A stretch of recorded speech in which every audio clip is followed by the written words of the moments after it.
Salam alaikum.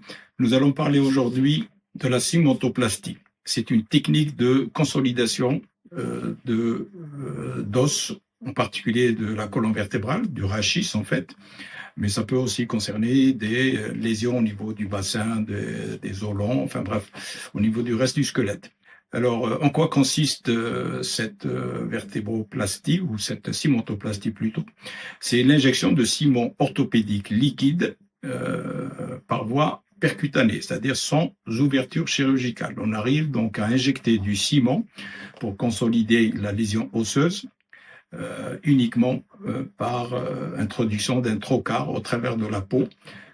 Ceci se fait sous anesthésie générale, sédation ou éventuellement anesthésie locale, selon le cas du patient, selon l'état général du patient. Ça se fait dans un centre de radiologie, puisque ça nécessite un guidage radiologique, soit sous scanner ou éventuellement sous scopie radiologique, c'est-à-dire en salle de cathétérisme comme dans notre centre. Alors, quel est le rôle, quelle est l'indication, quel est l'intérêt de cette technique? C'est une technique, donc j'ai dit qu'elle consolide la lésion, mais elle a aussi un effet très intéressant et un effet très efficace contre la douleur, donc un effet antalgique. Dans les cas de douleur rebelles au traitement conventionnel, y compris la morphine. Elle a également un rôle cytotoxique, c'est-à-dire qu'elle participe également à la réduction de la charge tumorale des lésions qui sont d'origine tumorale, comme dans les métastases, dans les lésions donc métastatiques secondaires au niveau du rachis. Elle peut entraîner une réduction, on le verra sur la vidéo. En fait, le rôle cytotoxique est surtout lié à la chaleur dégagée par la polymérisation du ciment quand on l'injecte dans l'os. Rôle cytotoxique, antalgique et consolidation.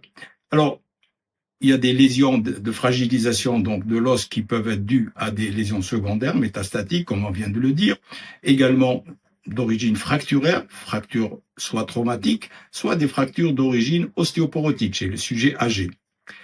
Donc, de façon à éviter les tassements, en particulier au niveau du rachis, c'est intéressant de consolider la vertèbre par injection de ce ciment dans la vertèbre concernée par la fragilisation. Le résultat était spectaculaire puisque le patient, le lendemain, nous rapporte la disparition complète de ces douleurs invalidantes qu'il avait auparavant. Voilà, donc c'est juste pour vous illustrer un petit peu cette technique et que vous sachiez que c'est réalisable dans notre centre. Je vais vous montrer donc le cas que nous publions, que vous allez pouvoir voir.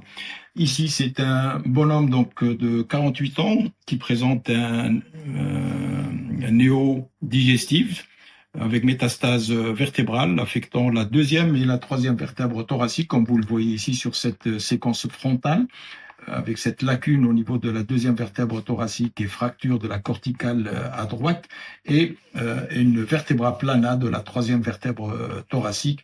Ici, la lacune de la deuxième vertèbre thoracique sur cette séquence axiale avec rupture de la corticale postérieure, d'ailleurs qui a été à l'origine d'une petite fuite sous-ligamentaire dans le canal rachidien, sans conséquence clinique après l'injection du ciment.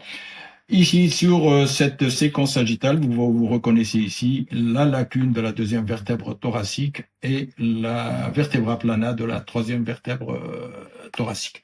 Alors, sur le plan technique, nous avons jugé que la consolidation doit concerner la deuxième vertèbre thoracique, celle-là étant complètement tassée. Donc, théoriquement, les douleurs sont dues plutôt à cette nouvelle lésion, et en particulier à cause de cette fracture de la corticale qui a fragilisé complètement la vertèbre, avec également fracture de son plateau et qui génère des douleurs cervico-brachiales droites chez ce patient. Donc, nous avons traité cette lésion. Celle-là, nous ne l'avons pas traitée.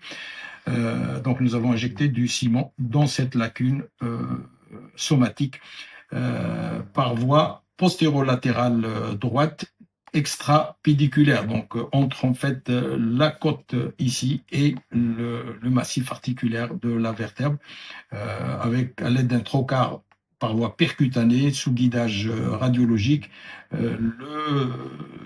le trocar étant amené jusqu'au niveau du centre de la lacune et injection du ciment sous contrôle radioscopique avec un excellent résultat clinique, disparition complète des douleurs dès le lendemain et maintenue plusieurs mois après.